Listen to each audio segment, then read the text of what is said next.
Hi, I'm Milan from ATO Grow, and I'm here today with Hillary from Soil Cube to talk about what makes a good compost for vegetable gardening.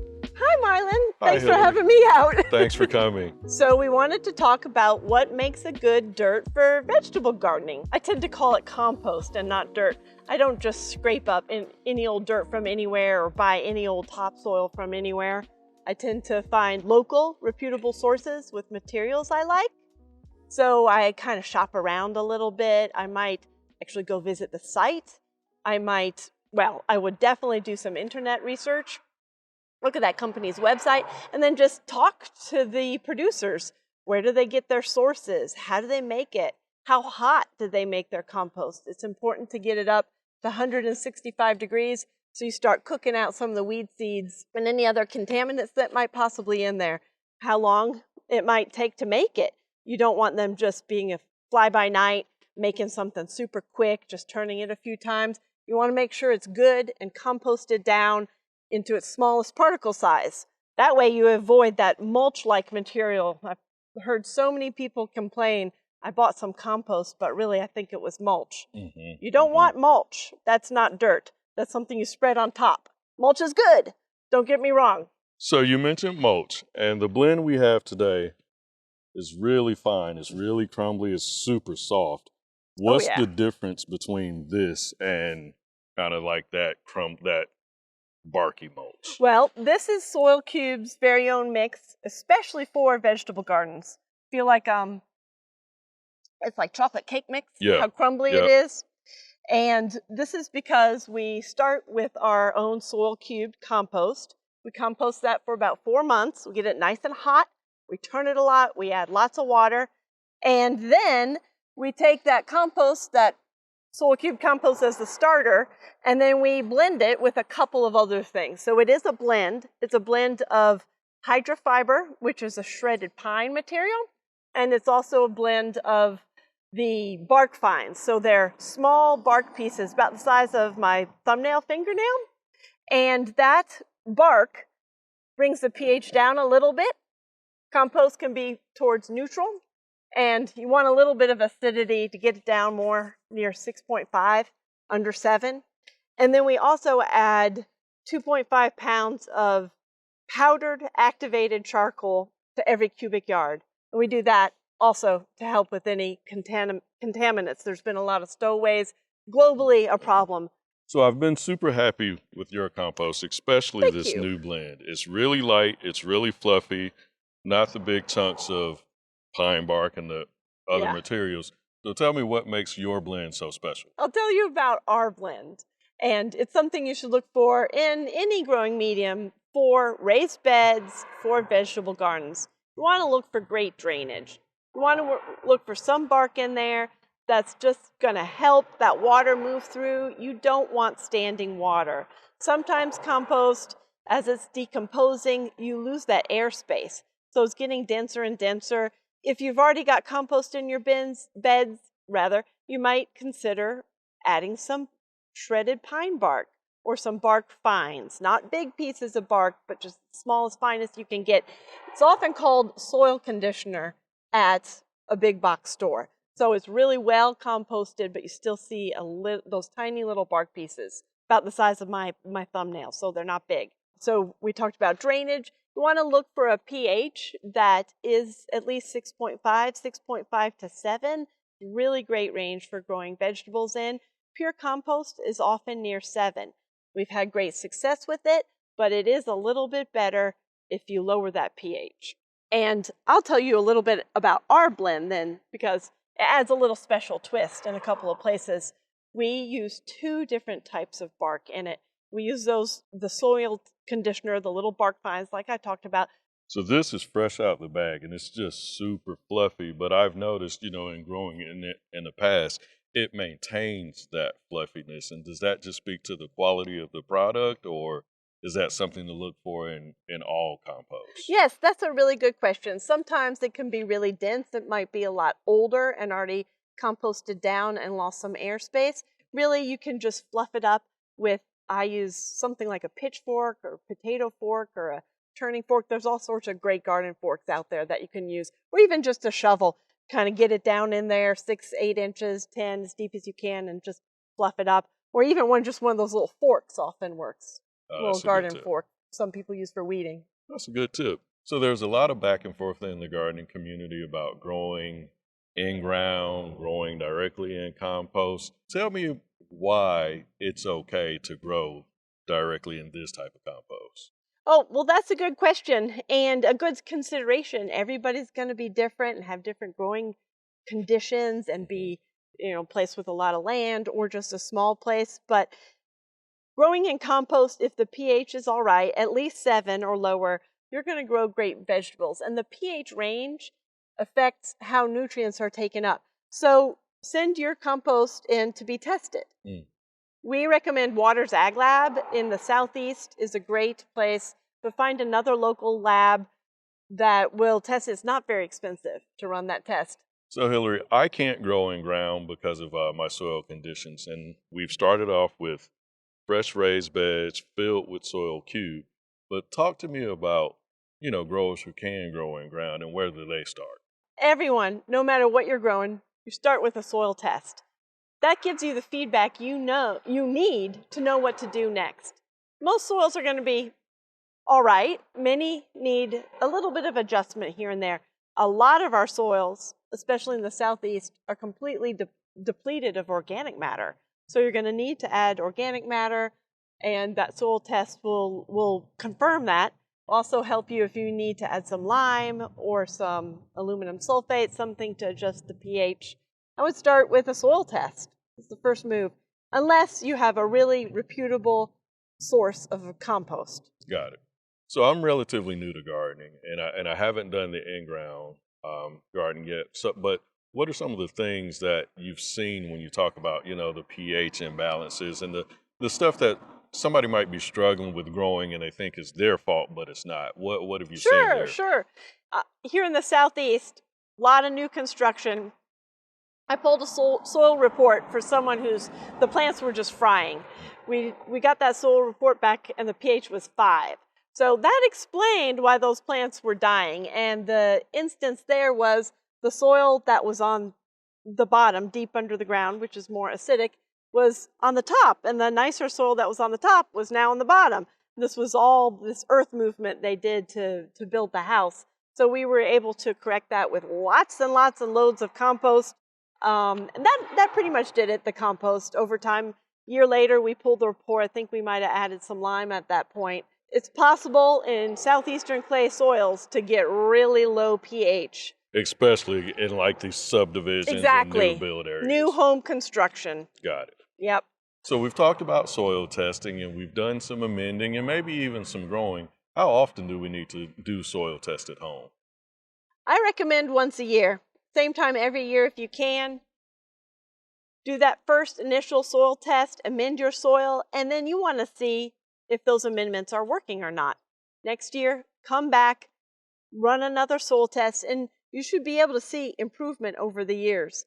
You might want to do it several years in a row until you notice a balance has been established, until you're like, okay, we're in a nice safe range, I have lots of nutrients. Now I know I just need, especially in the Southeast again, because that's where we are, so wet, raining all the time, lots of humidity, our compost is constantly breaking down. So you might not need to go to the trouble of running a soil test, but you might want to just keep watching your soil and keep adding organic matter as you go. So we've talked about building up the soil. Is there anything we can do at home or things we can use from home that can help contribute to soil health as well? Absolutely. Even if you're buying your compost in because you need a lot of it or just want a lot of it like I do, a compost hoarder, you can start composting at home. It's super simple. It's not as complicated as, I don't think it's as complicated as some books make it seem, but any leaves on your property, don't bag them up for the city to pick up. Keep them on your property. It's the way nature works. That's the way the forest works. Trees dropping their leaves, keep those leaves under the trees. Blow them off your lawn, blow them off your driveway and sidewalk or from around your pool, but keep them on the property. Also, food scraps, start composting them out back. Another thing you can do for your community, if someone doesn't want to bother composting or they live in an apartment, is you can just let them bring them over and drop them on your pile. So that helps other people too. So earlier you mentioned leaves and using those for mulch. Are there any other best practices for mulching at home? There's a lot of best practices. When I use leaves, I usually put them through a leaf shredder before I put them on my vegetable garden. If I'm putting them in more naturalized areas around shrubs, I don't bother shredding them at all. Another great practice to conserve moisture is when you run drip lines, install them first and then mulch on top of that, so that moisture is doubly being conserved. Got it. So let's say, you're a renter or a smaller grower, and you can't get leaves and stuff Mm. from home. Mhm. Are there any mulches that you would suggest, like getting from the grocery store? I know they have like the bags and the dye mulches. Anything to Mm. stay away Mhm. Mhm. from or best to use? I personally don't like the dyed mulches. They just kind of glare at me and stand out like a sore thumb. Hmm. I like natural mulches. I love mini nuggets. I love pine bark nuggets. I just personally like that look. Also love pine straw. There's a lot of other materials. The shredded mulches work great in, like, again, around shrubs, but the shredded leaves are a fabulous choice. You can borrow some from a neighbor if you're Yeah, renting. And also try and stay away from straw unless it's a known safe source, straw or hay. They can sometimes bring in contaminants that will really harm your garden. got it. But there are some out there that are marketed and labeled as safe. So if you just look for a safe, trusted source for that. Okay, that's great. So one thing that I've gotten in the habit of doing is each season I top dress my beds with a fresh layer of the soil 3 Right. compost. Is that something that I should be doing more often, or is that about right? And why have you seen that to be so Well, helpful? I think you nailed it there with another best practice for gardening, that organic matter is decomposing. It's in the process of constantly decomposing. And as it's decomposing, it's releasing nutrients. So you want it to decompose, but that means it's settling too. Right, It's going right, away right. and it's going into your plants basically as it breaks down. So you do want to keep top dressing. A bed can fall a matter of inches a year. I've seen it. I've Yeah, seen my beds drop yeah. 3 or 4 inches in a season. And so you want to keep refreshing that. And also, sometimes compost over time becomes compacted. As it's breaking down, as water and gravity are pulling on it, those air spaces are becoming more dense. So if you see too much water pooling in your raised beds and in containers, it's time for a refresh. For a container, I empty them out. I spread them around a shrub. I basically just, it's not a mulch, but I add it to the soil around a shrub so that it can percolate into the ground and give nutrients to the shrub. But raised bed, you're not going to just empty it every year. Just keep adding plenty of organic matter, and you don't want to till it. You might want to think of just forking it in a little bit. Got it. You mentioned forking before. I Yeah, was going to ask you if that would be a suitable use there. And that's a really good way, like you talked about using the containers, you kind of repurpose and repurpose it. reuse that compost instead of Exactly. just dumping it out. Yes. So, Hillary, we've got gardeners from all over the country watching this, hopefully even more. What are some things to look for people that are sourcing compost? You want to look for quality materials? Start by asking around. What are other gardeners using? If you see someone gardening down the street, just flag them down. Ask where they get their compost. You can go to your local extension office, see what they recommend. You can ask a landscaper, maybe Google and find a landscaper that specializes in vegetable gardening. There are a lot that are popping up now, especially specializing in raised bed vegetable gardening or just vegetable gardening in general. They probably have a great source already. And the Google machine, asking around on Google Yeah, and reading the company's websites, seeing what they list as their sources. got it. Remember that the further out you source your compost, the more you're going to pay for shipping. So, I found Soil Cube on the internet and I've been growing in it for a couple of years now. Tell us a little bit more about the company. Soil Cubed was started by Supersod. My boss, who's a farmer, started it about 12 years ago. He started trying different composts and then he started making his own compost. And he wanted the best compost possible to put on the sod fields. When the sod is harvested, you want to get it to regenerate and grow again. So he started making his own. Worked so great. He decided we've got to get this product out there and offer it to other people. So we sold it for a couple years in a big white bag, which just isn't as catchy as how we sell it now in the big yellow bag. Right. And we are a franchise producer in the big yellow bag. So we pay for the opportunity to market our compost in the big yellow bag. You'll see other big yellow bags, other companies having different mixes, different blends all around the United States and Canada in the big yellow bag. But we're different because we make our own compost. We make it with 3 main ingredients. We make it with wheat stubble, we make it with grass clippings, and we make it with cow manure from a local dairy. Recently, we started making veggie mix. Veggie mix starts with our original tried and true humus compost.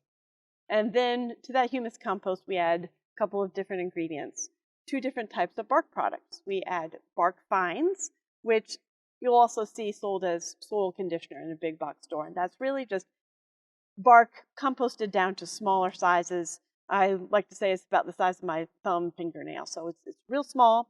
We also add a product called hydrofiber, which is shredded pine bark. It's also treated, so treated and compressed. We'll go into how they make it, but they have a very interesting website if you want to check it out. But it also helps retain a little bit of moisture, and it helps give it this beautiful texture feel in your hands when you run your hands through it. So I've been growing in Soil Cube. I absolutely love the product, but even more, I love the service, and your delivery has been top notch. So tell us more about how that came about. We started selling it in a big bag like that, first the white bag and now the yellow bag, because we noticed a lot of homeowners, when they would just get a pile of dirt on their driveway, they have to hurry and work through it so that their neighbors aren't upset with seeing this just huge pile making their driveway dirty. So we thought the bag was a great way to contain it. You can put it off to the side. You can use it at your discretion as soon or as long as you want to, at your leisure, really. And I'll be honest, I am a big fan of the big yellow bags. My neighbors know I'm up to something when I get a new delivery. They come and ask, "What are you about to plant now?" So I can attest, I love the big yellow bags, and they're great to have around. I'm glad you think so. One personal thing I like about it is most garden prep is done in the winter when it's really, really dreary, often gloomy and rainy and just overcast. And it's this big, cheerful yellow bag that just brings a ray of sunshine and hope for spring coming around the corner. So from our perspective of delivery, it makes it super easy for us to deliver and use these forklifts that are on the back of our trucks, and we can place it almost anywhere. It's up to the driver's discretion. It's got to be safe, but we can place it almost anywhere on a driveway.